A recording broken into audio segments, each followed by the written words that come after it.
Welcome back to Beyond the Wrench. My name is Jay Goninen, and I am your host. On today's show, we welcome Mike.wiant from Shelby American. Mike is passionate about the next generation of our industry and is doing some pretty amazing things to make sure the future is bright for them. Welcome to the show, Mike. How are you?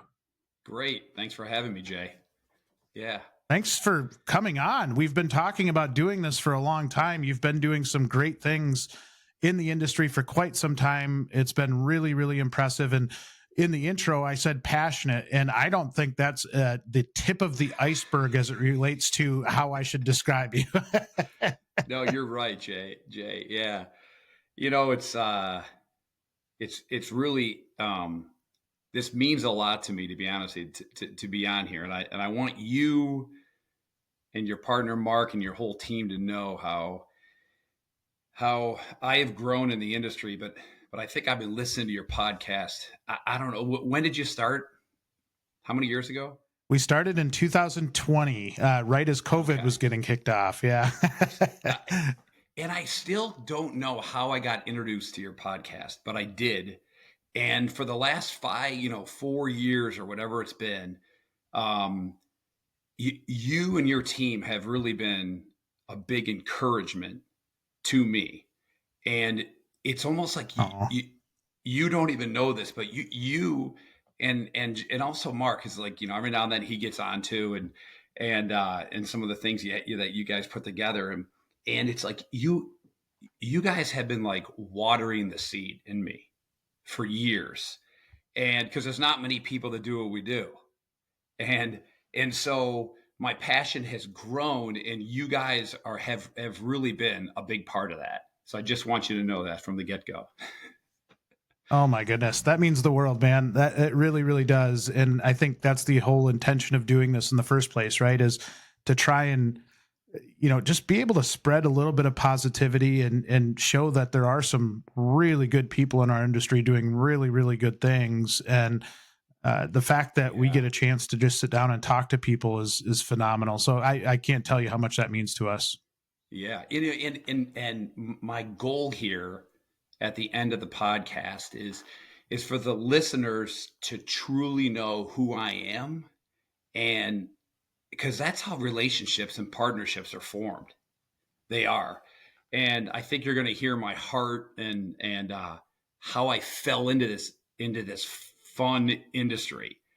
And I don't know, you can tell me right now, but I think I might be the only guest on your podcast ever that has no technical skills. Jay, I've never wrenched. I don't want to wrench. I changed an oil on my golf cart. I do have a golf cart. Okay. I changed the oil with the help of my neighbor. Okay. So I'm not afraid to get my hands dirty, but I'm not a dirty guy, man. I'm a sales guy by nature, by heart, by trade. And, yet I developed a passion for this industry, man. And it really, like, if you put me in a shop, which I'm in shops all the time, if you put me next to a tech, dude, it's like oil and water. And I mean, it's just, yet I have such compassion for that trade and that individual. It's the weirdest thing. And I really feel that it's God putting me, because I've got deep faith, and I think he's put me into this for a reason, and that's to give hope. So that's what I do. I spread hope every day as much as I can.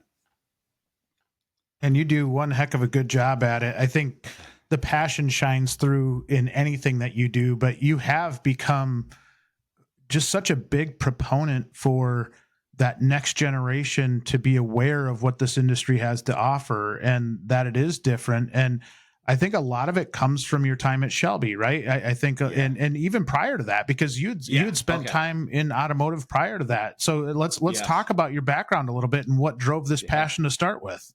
So I really think, and for time's sake, I'll fly through it pretty quick, but it really comes from, if you really think about it, from my childhood, in a way where I grew up. I grew up in a suburb of Buffalo, New York. And I was the kid in high school. I didn't do well. I didn't care for school. I hated tests. I hated studying. I couldn't, you know, I couldn't memorize a lot, just a lot of the nonsense that they want you to memorize. And so I struggled through high school and barely got by. And then, the question that I have a senior now, a daughter who's a senior, and who she's next week, she starts her senior year. And there's the dreaded question, Jay, right? Like, what are you going to do for the rest of your life? And what college are you going to? And this is, I'm 53, right? I'm 53. This is what, 40 something years ago, right? Or almost 40 years ago, I guess, and so everybody's asking, and Jay, I was expected to go to college. I mean, it's just my family tradition. You're just expected to go. And so this is kind of funny. I applied to maybe 4 or 5 different schools with Jay. There was zero chance I was getting in. Okay, but I applied.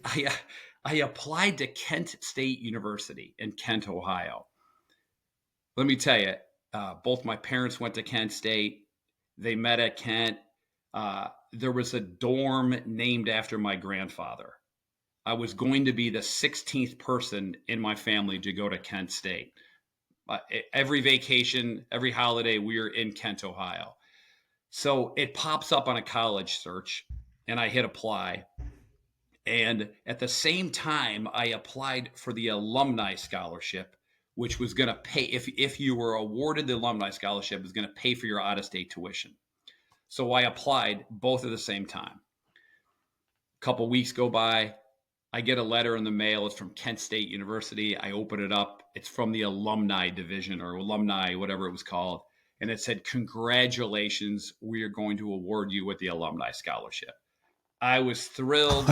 I remember looking at my mom and saying, I guess this means I got into Kent. And I went and showed my guidance counselor, who was a huge part of just me getting through high school. And she said, "I'm sure it means you got in. Give it another week or so. I'm sure you'll get the acceptance letter." And a week or two go by. A letter comes in the mail from Kent State Admissions. I open it up.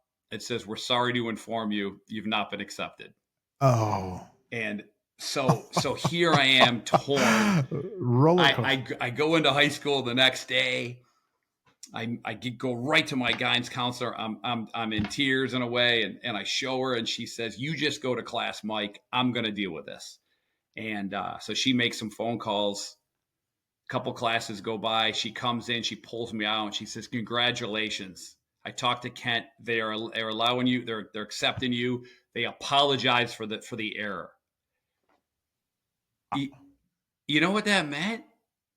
I sat around, Jay, going, they made a mistake.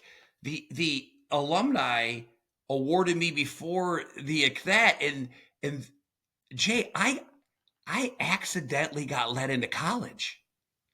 I mean, I've never met anybody that accidentally got let into college. It wasn't embarrassing because my mom and I didn't tell anybody. That's how it was. So nobody knows. Like, in fact, I really, just these last few years, I've actually told people this because I think it's so humorous. So they accept me, they let me in, and now you got a kid in college that doesn't know how to study, doesn't care less, and has no idea why he's there.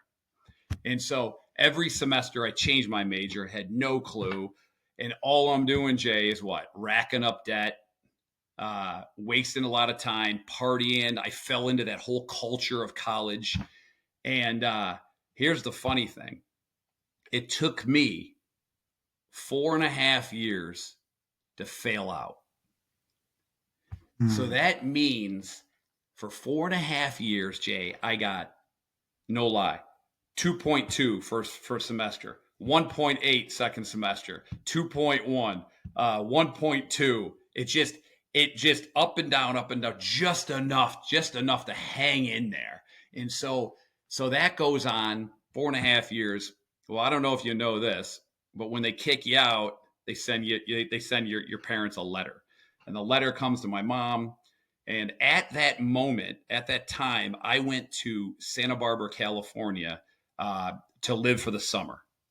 And I get to Santa Barbara, and about a week, because I had friends there, about a week later, my mom calls me. She says, "Hey, you got a letter.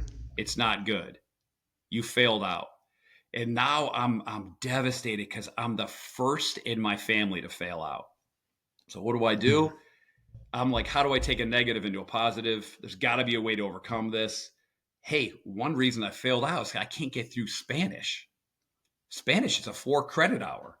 Man, D's and F's in a 4 credit hour class hurt. So within about an hour, I realized, you know what? I'm going to leave the country.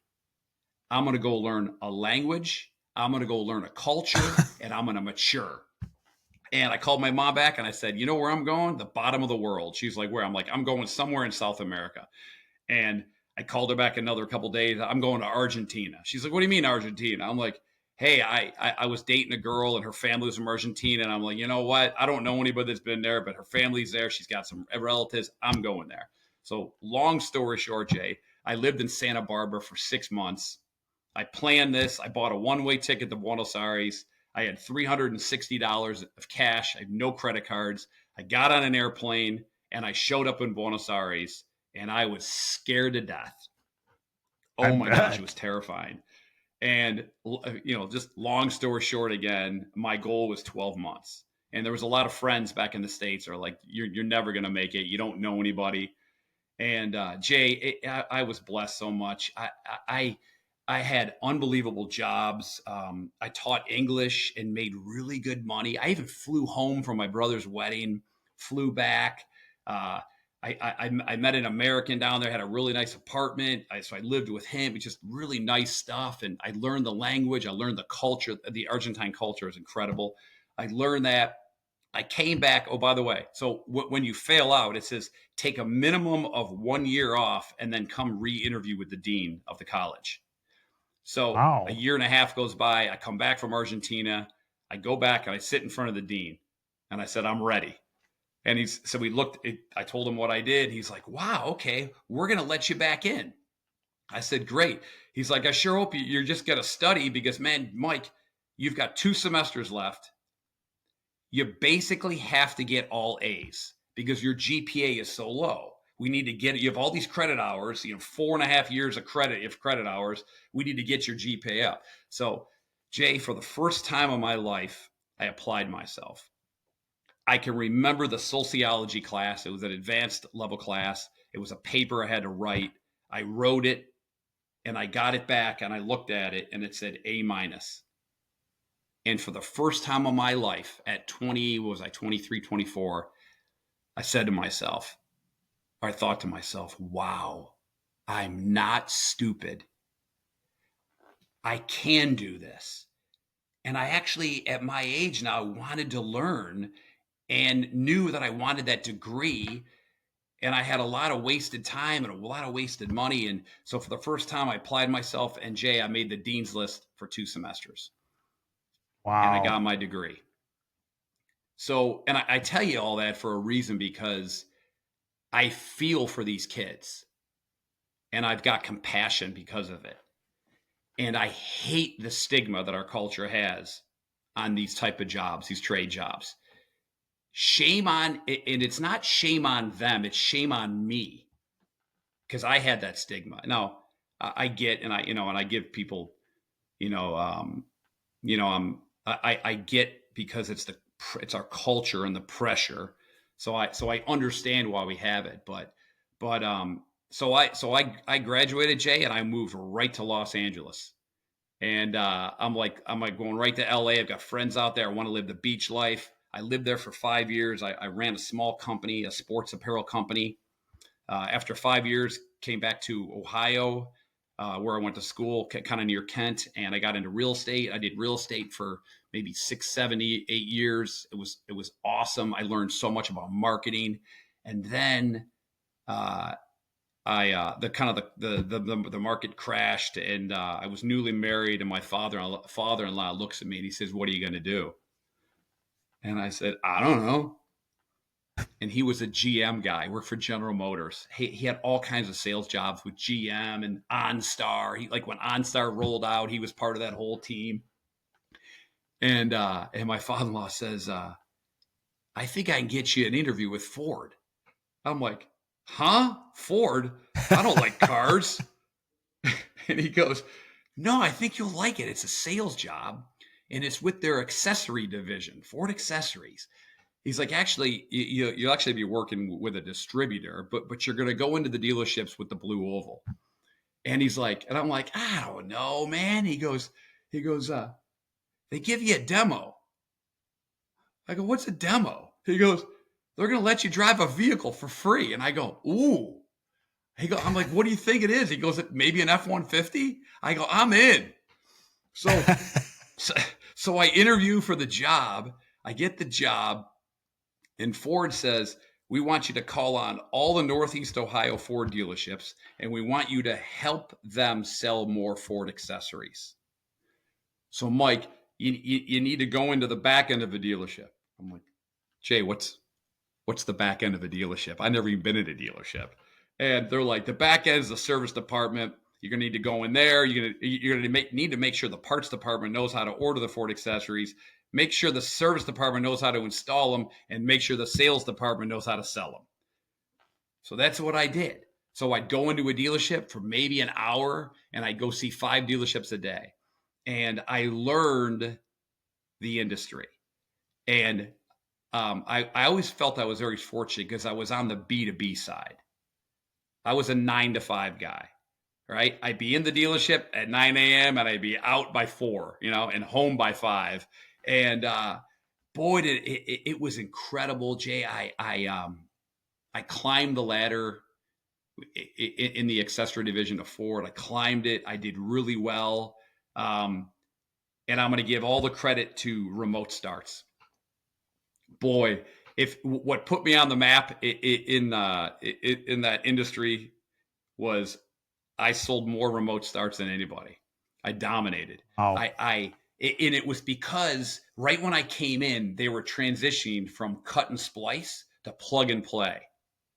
And so I would go into the service department, and this is where I learned service. I go in, and my manager, Ed Mesrovis, he was so skilled in automotive and retail, and he trained me to go in and talk to the service, to the technician, saying, listen, you're gonna love this thing. It's not the old school cut and splice that took you 5 hours and you only get billed an hour. This is how you're gonna do it. So I'd go in and I'm like, listen, let's get under the OBD. I'm like, I didn't know what OBD was until they told me. I'm like, okay, you're gonna unplug this, you're gonna plug this, you're gonna cycle the key, boom. It's literally a 5-minute installation for a Ford remote start. I'm like, and the best thing is you can bill the front end an hour.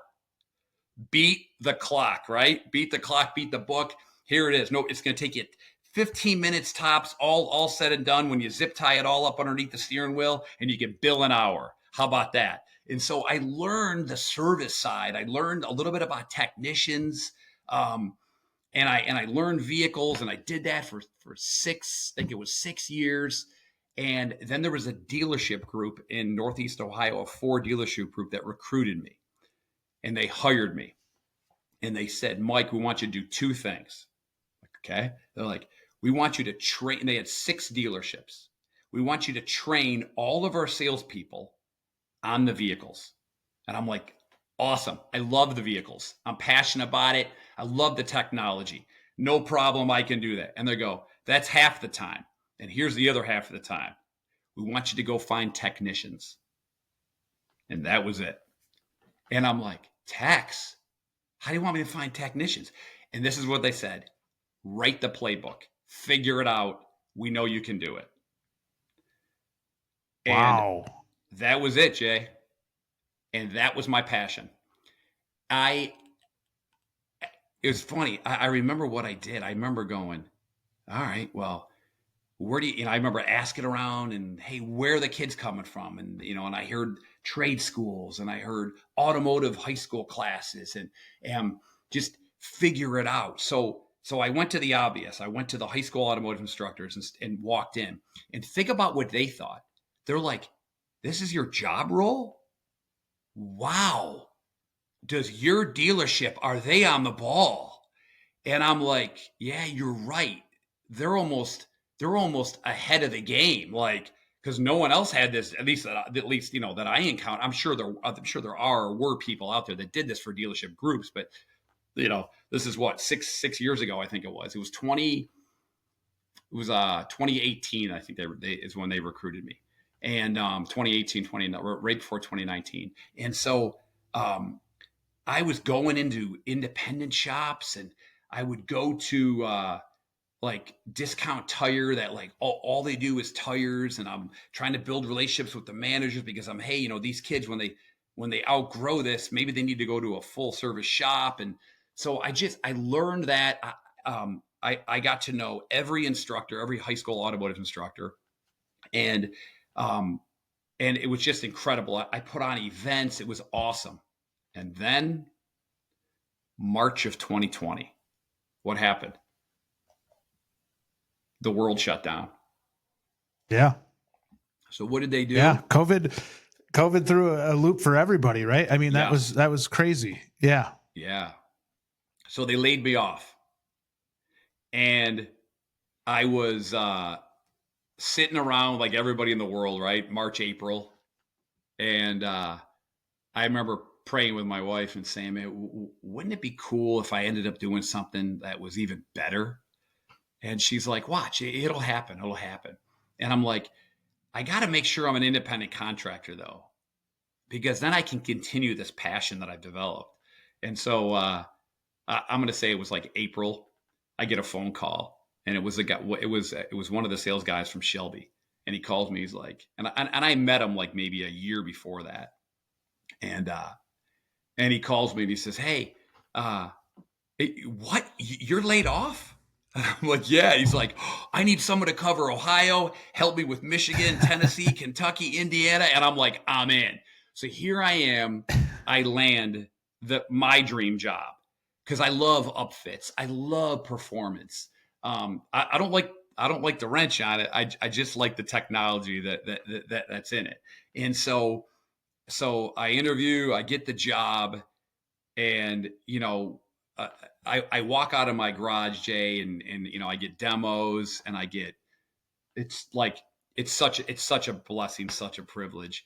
And I'm like, this is awesome. All this does is help me do what I want to do with my passion project, and that's to help. So immediately I started bringing all these vehicles, I actually the sales force of Shelby American is run by Fox Factory. So Fox Factory, the shock company, has a division called PVD, and they actually manage the sales force. So there's all kinds of other brands and stuff that the company has. So I luckily, and it's a privilege to get to drive all kinds of cool lifted trucks and performance vehicles. And so I immediately started bringing those into all the high school automotive classes. And Jay, like, over the last, 5 years, almost 5 years of doing this, it was really only me going into these classes.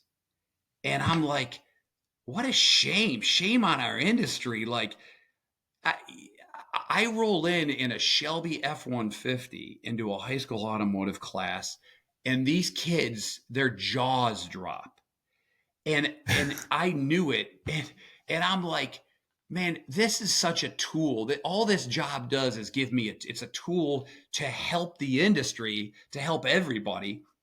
And so the relationships that I have with high school automotive instructors and the relationships that I have with kids, and I've got students that I've known now that are all over the country, that are, different campuses of UTI. I mean, you name it, they're everywhere. And I've just formed, relationships and friendships, and all the while as I'm doing this, I really don't know where it's going, Jay. I really don't, but I'm doing something good and I'm having fun, and I know in my heart that God's got me in this position, in this place, and it's just you know what I sell? I sell hope. Every day I go into a high school automotive class, I'm selling hope. And I truly enjoy it, and it's a blessing, and I can't wait to see kind of where it goes from here. Yeah, and there's a lot of really I think exciting things that you have going on. And I think the interesting part to me that's always fascinated me about you is that you were continuing to take the initiative to develop those school relationships, even though it might not have had a direct relation to what you were doing with Shelby, right? Like when you're Yeah. doing when you're selling everything Shelby, right?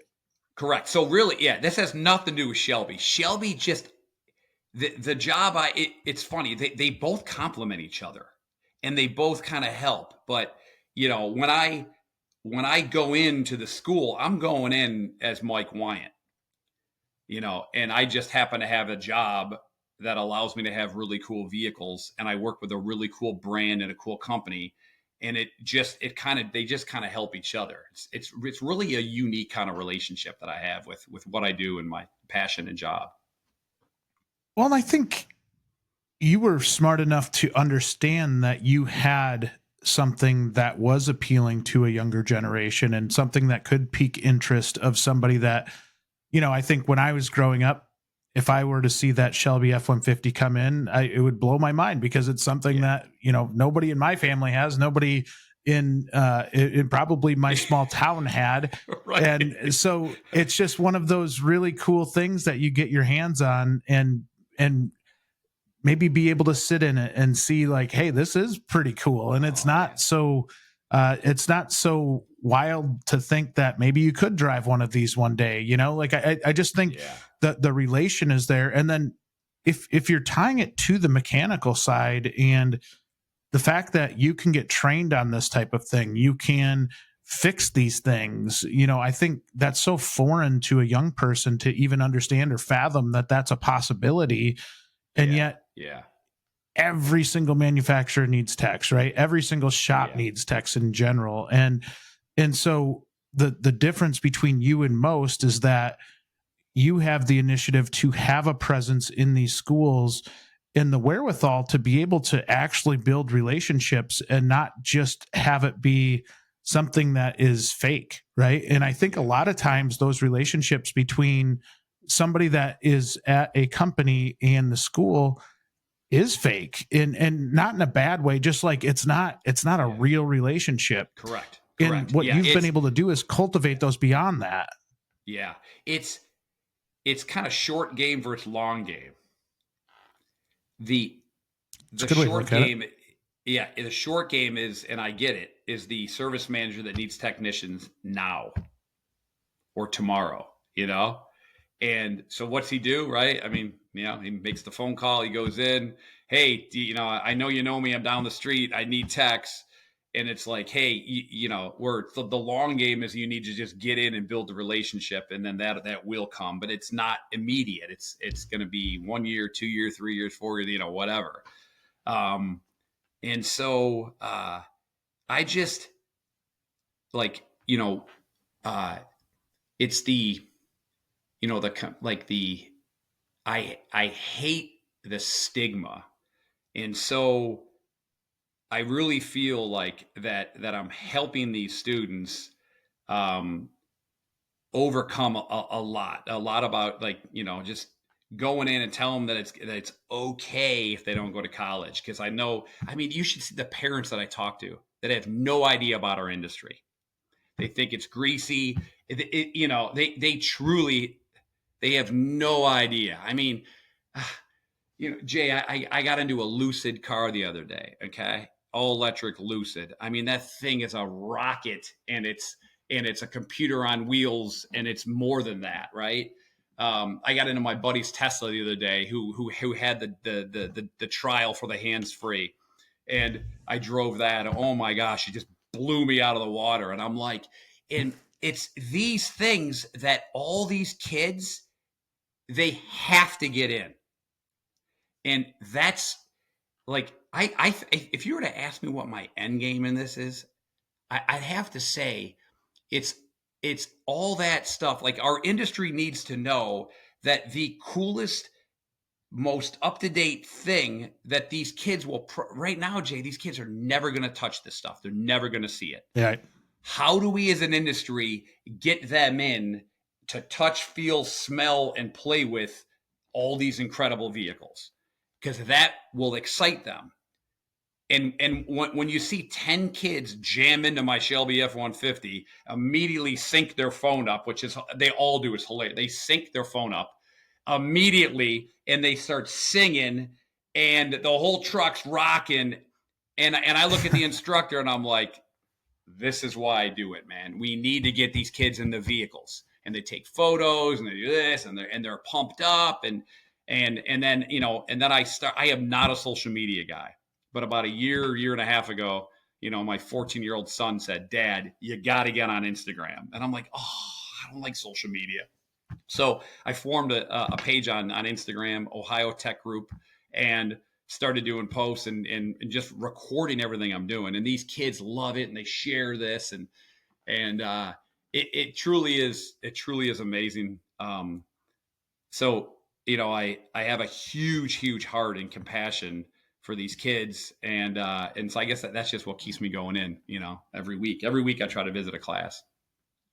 It is really cool. I would suggest to everybody that you follow the Ohio Tech Group on Instagram. I think there's a lot of good content out there in general. Did you know that WrenchWay offers free solutions to help auto, diesel, and CTE instructors connect with local shops and dealerships? Nearly 700 schools across the country have used WrenchWay to successfully get resources and support for their classrooms, such as tool and equipment donations, advisory committee members, shop tours and guest speakers, and much more. It's an easy way to bring education and industry together to promote and improve careers in automotive and diesel. There's no obligation, hidden costs, or fees. WrenchWay will always be free for instructors to use. Visit wrenchway.com and click on the For Schools link under Solutions to learn more and sign up. Direct link is in the show notes. You know, you are documenting your journey, and this is what we try to teach to shops so often, right? Is like there are a lot of shops doing really cool things with schools, and not just with schools, with their teams, with everything. And so many people shy away from it. And you're like, no, like if you embrace that and share that, like that story of what you're doing, you could encourage somebody to maybe want to pick up some wrenches and start, you know, screwing around with their, you know, their first car, right? Like they might add that stereo that they've been wanting or something like that, you know, like we all did when we were growing up. Yeah. And so you're just ultimately you're stoking that passion, right? You're really trying to get that passion back. And I think a lot of times that's what our industry misses. Yeah. Jay, I did something really cool that I'm going to continue this fall. I put together I put together an event called Drive a Shelby to School Day. And, you know, it was like, do what you can with what you have is what I thought. Here I've got the number one truck in the world, right? And I get to drive it daily. It's my own personal truck. I get to drive it daily. And I'm like, wouldn't it be cool if one of these automotive students could kind of like have it for a day or drive it to school? And I remember a lot of people and my wife were like, what? I go, oh, I'm onto something. I'm like, I'm going to award a student this spring. This past spring. I want to award a student Drive a Shelby to School Day, which is my shirt. And so I'm like, how can I do this? I got to get through the red tape with a school. So I went to I went to Chad Groom, an awesome high school automotive instructor at Hudson High School, and in Akron. So I live in a suburb of Akron, Ohio, and Hudson's one of the school districts. And so I go to him, and I knew he'd be into it. And he's like, yes, let's get the principal or the assistant principal. Let's run it by him. So we had a meeting. I basically looked at him and said, this is what I want to do. If you're going to throw in all this stuff about liability insurance, maybe it's not for you. And he's like, I think we can do it. I'm like, listen, it's my truck. Okay. I'm going to be in the truck with him. Okay. I'm not just throwing him a key to a $140,000 truck and say, have at it. Right. A supercharged V8, by the way, 775 horsepower. It's a beast. And so I'm like, we just need to do it. It's my truck. As long as his parents are okay, it's probably mine, his insurance, my insurance. I'm going to be in there. We're not going to go. It's going to be fun. It'll be worth it. It'll be great PR for the automotive program. So we set it up, and Jay it was so much fun. The young student, Paul, I picked him up at his house. Basically, and this is one of my posts on my Instagram page, so you can watch it. It's a great post, and I threw him the keys, and basically he drove it to the automotive class, and we had a cookout that day, and we hung out, and then he and I got in the truck and took off, and went and picked up his girlfriend, and then we went and got ice cream together, and we bonded. That's what we did, man. Like, I poured into this young kid who graduated and was going to Stark State for their automotive, which is like, I don't know, it's the next county over. It's in the Akron area in Canton, Ohio. And so he was going there. And so here we are spending the day together and really just pouring into this young guy. And this was so special. So I set it up previously and I asked Gary Patterson, the president of Shelby American, and I asked him if he would call us on the ride. And just a great heart of a guy, man. He's such a good guy, and he's like, yeah, no problem.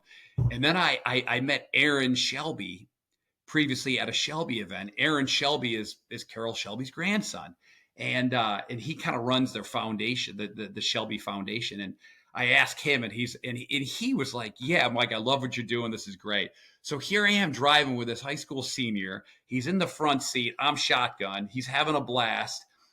He was stepping on it a little bit. Yeah, he was. I'm like, all right, if you want to feel the supercharger, feel it. I'm like, but not fast. And then the phone rings, and it's Gary Patterson. Gary took about 5 minutes and really gave this kid some good advice. And I could see the excitement on his face, and then we hang up and 10 minutes go by, and then Aaron Shelby calls, and I'm like, do you know who this is? We're talking to, and he's like, oh my gosh. And Aaron was oh my gosh. He what he said at the end? Cause Paul told him that he wanted to go into racing. And he says, Hey, Mike, here's what I want you to do. Paul, when you finish your 2-year program at Stark State, I want you to call me. Mike, share his number with me. And when you're ready, I'm going to help you. And I was like, oh, wow. That is incredible, and why I'm doing it. And there are so many good people in here. And I'm just like a catalyst, or, I'm just trying to help put people together. And because if you were to ask me, like, how did I get to where I've gotten it? Not just in automotive, but anything, right? But specifically, we're talking automotive. How have I gotten here, Jay? It's who I've known. I mean, that's it.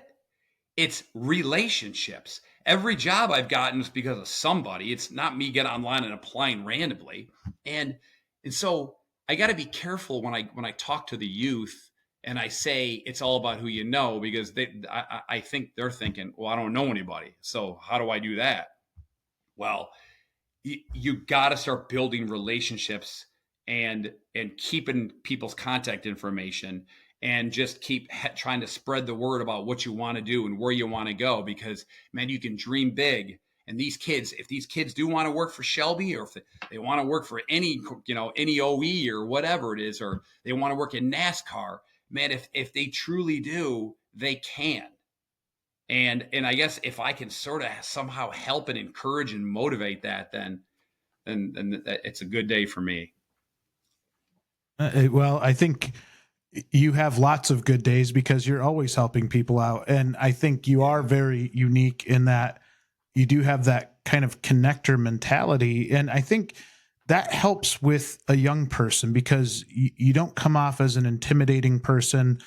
You represent a fantastic brand, but I think a lot of times it comes down to just being approachable, right? And if you're in industry and you're talking to a student that might be in high school or maybe even middle school, and if you're a little standoffish, that's kind of the thought process, or maybe what that young person will think about our industry. And that can be tough, because if you're in your day-to-day fires and you're trying to make sure that you're getting all of your responsibilities done. It's hard to take a couple minutes and talk to somebody that's in the dealership, or it's hard to get outside of your comfort zone, which is that dealership, to go talk to that school. But by doing so, the impact that you're having on people and the impression you're leaving of what our industry is really does go a long way. And I think your approachability with these young people is what really helps you move the needle. Yeah. Here's for a few minutes, I'd love to talk about, Jay, not enough of our industry, not enough of our industry advocates. I don't know how you want to say it. Not enough go into these schools. Yeah. High schools and trade schools, we'll say, okay? And I understand that. I think this is great topic right now. I understand why. It takes a certain individual, okay? It takes somebody that likes kids, that likes the youth, that wants to help, that has, it's kind of got to be a passion. They have to have high energy. They got to be comfortable in front of these kids, and so I get why if you like, I think of all like the and I know it kind of falls on the service manager's plate, right? But what I just said, and it's just funny why I do it, Jay, because I fit all those, right? I mean, I got more energy than I know what to do with, right? I love the industry because it's blessed me. So I'm positive about the internet, the industry. I think the technology is incredible. The industry is changing at a blistering pace, which just blows me away. And so you can feel this. Oh my gosh, I need to get into the schools, man, and just tell the kids and the instructors. So I understand why our industry doesn't do it.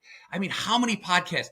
Jay, I haven't listened to every one of your podcasts, but I listened to probably 90-something% of them on my lawnmower outside. I got 3 acres of grass that I cut, okay? You know how many conversations, how many podcasts has this been brought up? We need to get into the schools. It takes a certain person. No wonder why they don't get in. So I really think part of my future, like this could be, almost a job or a career is, Jay, I'm in my zone when I'm when I pull into an automotive class. It's the weirdest thing. It's almost like I go in, I'm like, all right, now I'm home. Like this is where I need to belong. So I get why our industry doesn't do it, because it can be very intimidating. I mean, in front of it, I mean, however, these kids will never control me, and they'll never take control, because I just know how to. They're knuckleheads, and they know I'm genuine, right? And I got a cool job, and they know I'm in there. I'm not in. I don't get paid to go in there. Shelby has nothing to do with that. Shelby's just my job. This is my passion. I don't get paid to go in there. So these kids kind of settle down, and so anyway. So I guess what I was trying to get at is, I understand why our industry doesn't, but we got to figure out a way to get more people into these schools. I mean, it can't just be me, right? No, you're so on point there. And I look back at, when you're talking about the relationship side, and I look back to our local tech school, and one of the best things that happened to me was, at the time I worked for a manufacturer, and as part of what we did as a manufacturer, we would give training to tech school instructors, specifically ones that would train a program based around our brand. And there was this still a dear friend of mine to this day, where we rode to this training together. He basically, we rode from Madison, Wisconsin to North Dakota. And it was the best thing that could have ever happened, because there's never another time where you can just sit with somebody and talk to them. And you get past, just the advisory committee meeting, you get past a lot of that to really understand who they are, what drives them, why they're passionate about educating young people. And I think when you get to that level of relationship, the dynamic completely changes. And I hear this on the independent side too, right? Like the independent shops a lot of times will say, well, that dealership's got a stranglehold on that school. I can't do anything. I'm like, that's because you're giving it zero effort. Like if you go in and you're present, even if you don't have a huge budget, you can still walk in and have really good conversations with the instructors. You can really start to get to know the students and their names and what their aspirations are, and be able to joke around with them, right? It is fun when you can go in and you get to that point in the relationship with the students where, they're ribbing you, you're giving them a little ribbing back, and kind of like that's what it's all about, right? Like it's a lot of fun. It's a blast. Jay, I'm 53. I look like I'm 30 and I dress like I'm 15. So going into these schools is so fun. I dress like them. I don't, you know what I mean? I don't talk like them really because that's a whole nother level, but it's so fun. It's so fun. It really is. And gosh, do I enjoy it. And these instructors, I would say most all of them are really incredible. I agree. They're they don't make huge money. They're not there for that. They're there because they're passionate about it and they want to help. And gosh, to deal with high school kids, man, that's a heck of a lot of work all day, and some of the drama and the, you got learning disabilities and you got, it's emotional. And they're dealing with their, they're dealing with these kids coming from the outside world, and some are hard. And I see that too. And again, my heart just melts when I'm in there sometimes, and I see this, and I try to go in. It's so funny. I will sit around and whenever there's on all the OE websites, on Ford, Stellantis, you name it, even Tesla, Rivian, all these brands, whenever they have closeouts or sales online for apparel, hats, shirts, socks, you name it, I go on and I just buy it on discount. And I every time I go in, I go in with a handful of Ford shirts, Ram shirts, Shelby apparel, hats, whatever, and just give it around. And these kids just think it's unbelievable to get free stuff.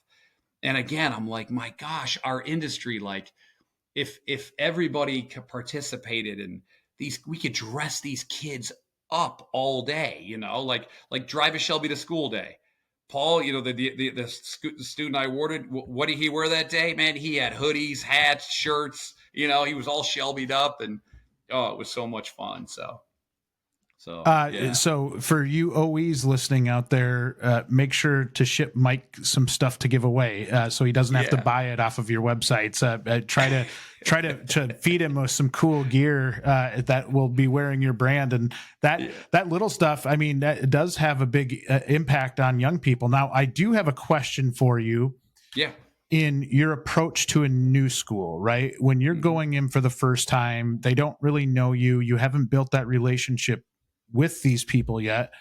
What is your mindset going in? And, are you working first to build a relationship with the instructor so that you can get better access to the class? Are you going in with a game plan of how to interact with the students? Or is it just kind of like, hey, I'm going to go in and kind of see how it goes? Probably was May or June, right before school let out, a dealership group locally here reached out to me, and the service director said, "Hey, Mike, I know this is your game. Would you go in with me to a dealership?" And I'm like, "Sure. How do you want to do it?" And he's like, "Well, I was hoping you do that, right?" Which is so funny. Which he's right. Like I've done this, I don't know, hundreds of times, and I'm like, and he's done it a handful, and I'm like, no problem. And so I went into this school, didn't know the instructor, and so in that situation, we roll in and the kids are all over the truck, and then I just stood back and just started talking to the instructor, right? Hey, this is who I am. This is what I'm doing. And then I said, how I'd really like to do it is I'd like to go sit in the classroom. Let's get in the truck after. Let's get them out. Let's go sit in the classroom. And I just want to tell them some cool things about the industry. And so So they sit down, and usually I have a PowerPoint. Like this, it's images. It's kind of fun, fun performance vehicles, not just Shelby stuff, but just everything, Roush and Hennessy, anything that's just fun stuff, and really talk about the industry, how I got into it, how I look up to them so much that they are the smart ones. They're the ones that are going into an industry, right, that has nothing but opportunity. It's an industry that is struggling, that needs employees, that needs people, and they're coming into it as long as they're not a complete knucklehead, right? As long as they have good work ethic, oh my gosh, they can come in and dominate. And same with the women. I'm like, oh my gosh, if you can work and you're not afraid to get dirty, you're gonna just dominate. But Yeah. back to your question specifically, I think it depends on the school, but there's 30 schools around here. I'm sure I've been into every one, and relationship wise, I try to go into about 12 or 15 regularly. But for someone that's listening now that is maybe in the industry, or a general manager or a service manager, you just got to make the phone call, and maybe it's, hey, invite them to your dealership or your shop, right? It's just like any other relationship. How do you want to do it? Like and make the phone call on the day that you don't need a technician. Like. Amen. Oh my goodness. Is that such a good point? I mean, that's like we built the school side of our platform around that, right? Like of being able to at least start the conversation, because a lot of times that's the reason why industry won't do it, is because they're afraid to start that conversation. Same with instructors. A lot of times they don't want to feel like they're almost cold calling to the local shops to be able to start that relationship. And so from our standpoint in industry, if you can extend that olive branch, our hope is that you just keep building that relationship and you keep focusing on that relationship. And the more you do, the more success you're going to have with a program. They want that help. And your approach to it, I think it sounds easy, but what I think most find is it's not as easy as you do, as you make it look, and the way that you approach it, because part of it is just your God-given ability to be able to talk to people and be able to go to and really command a classroom.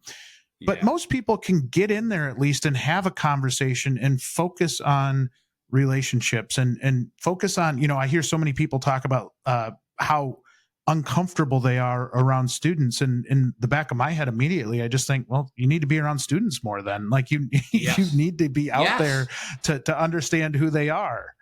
Yeah. But a service manager, he's overwhelmed with his job. And, this past school year, I told myself, if I'm going to a school, I better be inviting a service manager or service director or general manager. And I'm going to say, if I did 20 visits last year, I bet you maybe half of those I brought somebody in. And I'm doing it because, good for you. I'm showing them how to do it. I'm sure none of them want to go do it on their own. But then again, that's where I come in, right? So, Jay, I really don't know where this is going, but it's going somewhere. Yeah, I agree. I don't know if someday an OE is going to say, I want you to do what you're doing for us.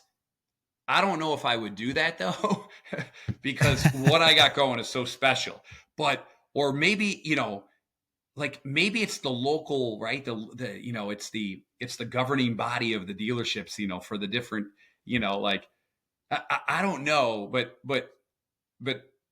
because I get not everybody wants to do it. I love to do it, but I guess as long as I'm trying to help, trying to show a manager or someone how to do it, then I feel like I'm going the right way. I'm so excited to see where this all goes in the next, year or two. It's going to be fun.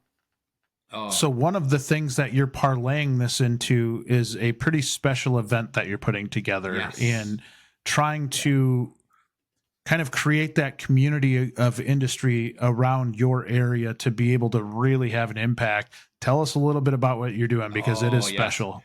Okay, so AutoBlast. So 5 years ago, I'm sitting around brainstorming, and I'm like, there's got to be an automotive event to get these kids excited. And I've had the privilege to go to SEMA out in Vegas. I've had the privilege to go Wonderful. to other, yeah, to go, to go to other automotive events.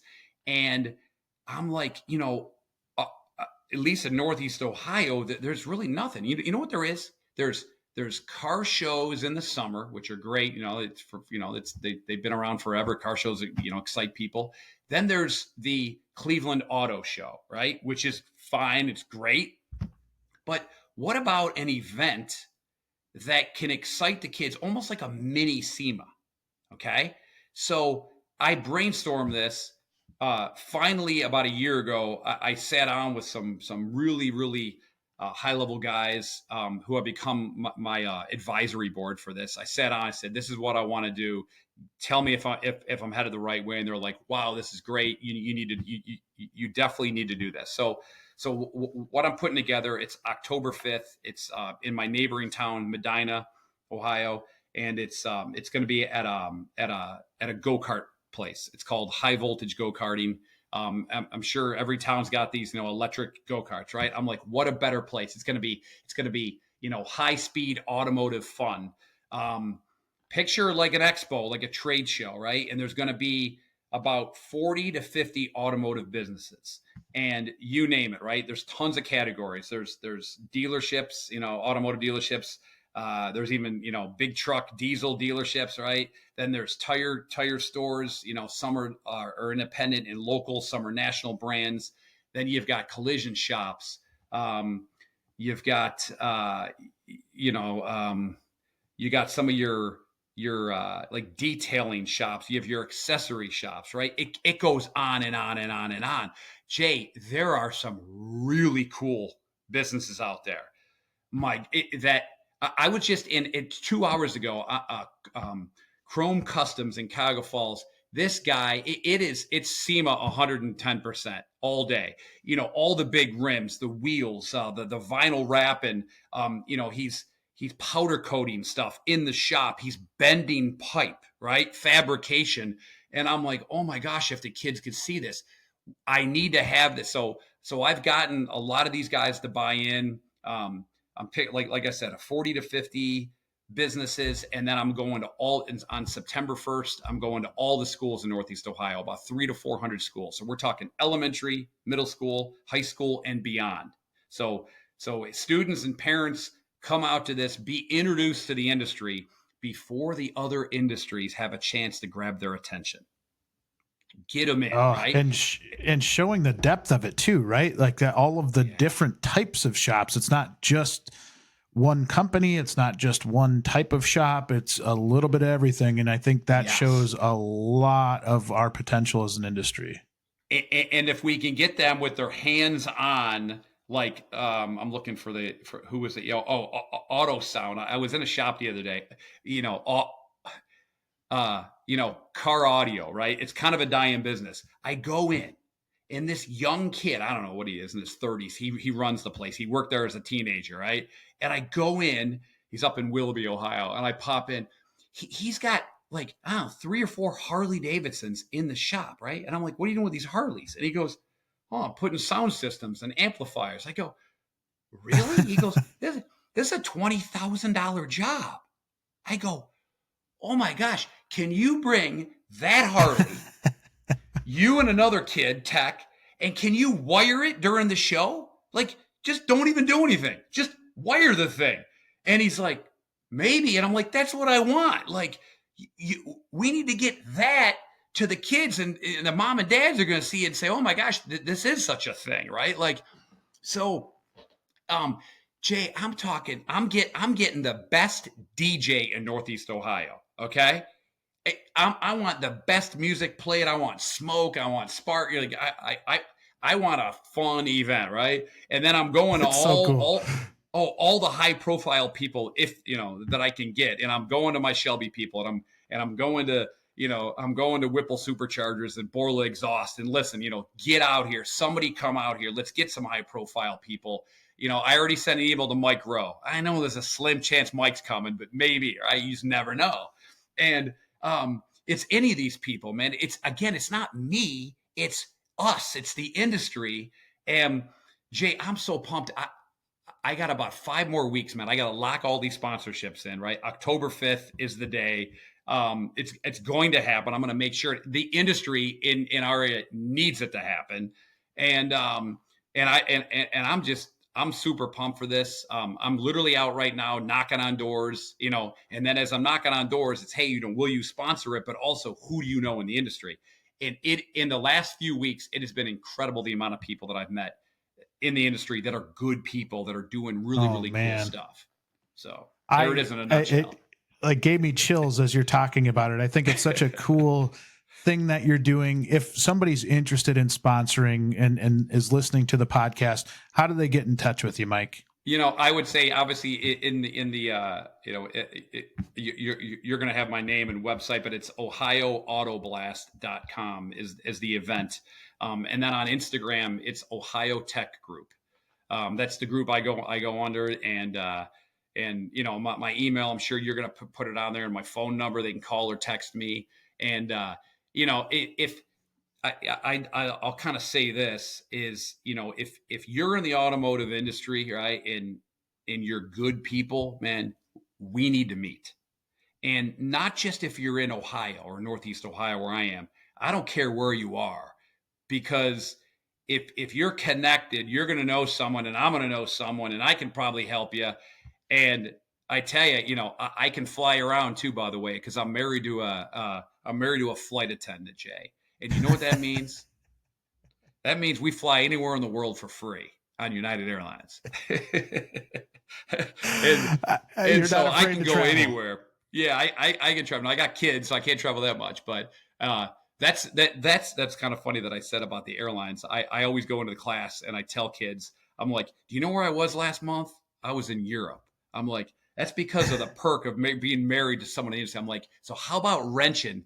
Think about wrenching in the airline industry, right? Like that'll be big. There's plenty of opportunities there too. Absolutely. It's totally. I think everything that you're doing is so inspirational. Every time we talk, I walk away energized and really kind of reinvigorated in terms of passion for our industry. And I just commend you for everything that you've done, everything that you are going to continue to do to have a big impact on this industry. You had started off by talking about the influence that the podcast has had on you. Well, I can say the equal thing to you, right? When I talk to you, I walk away with a greater sense of purpose and just truly, it warms my heart to see all of the things that you're doing, and so much of it right now is with really no immediate benefit to you. You are truly doing it to do some really, really good things in our industry. So I appreciate everything you do and can't wait to see what you can do in the future. Thank you for saying that. And just like I said before, how I'm thanking you guys too. And it is such a thrill to be here right now. I'm telling you, I know your other guests are tickled and they're excited, but to be talking to you, I mean, what you have done with this podcast, to me, you are a good part of the reason that I'm even sitting here right now.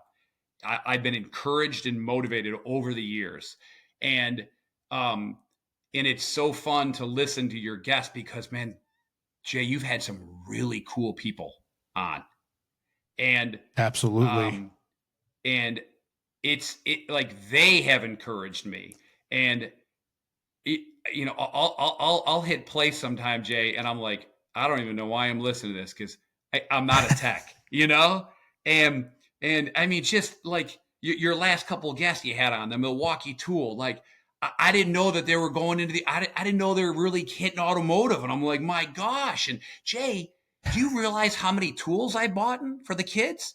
I went in Black Friday into Home Depot and went to the manager and said, listen, I want to buy a bunch of cool tool kits.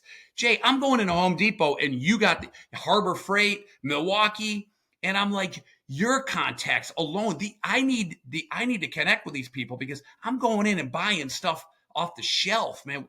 Gosh, there's got to be a better way for me to do that, right?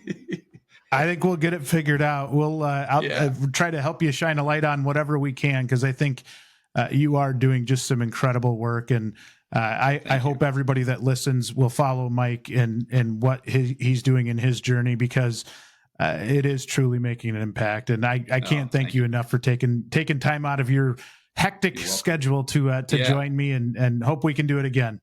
Yes, it's been a pleasure. I'm really glad, and thank you for sure. Yeah.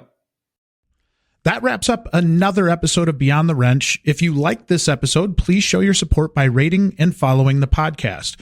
You can also watch the video interviews on WrenchWay's YouTube channel. Speaking of WrenchWay, did you know Beyond the Wrench is managed and produced by the WrenchWay team? WrenchWay is an online community dedicated to promoting and improving automotive and diesel careers.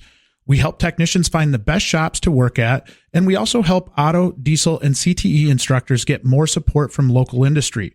You can learn more by visiting wrenchway.com.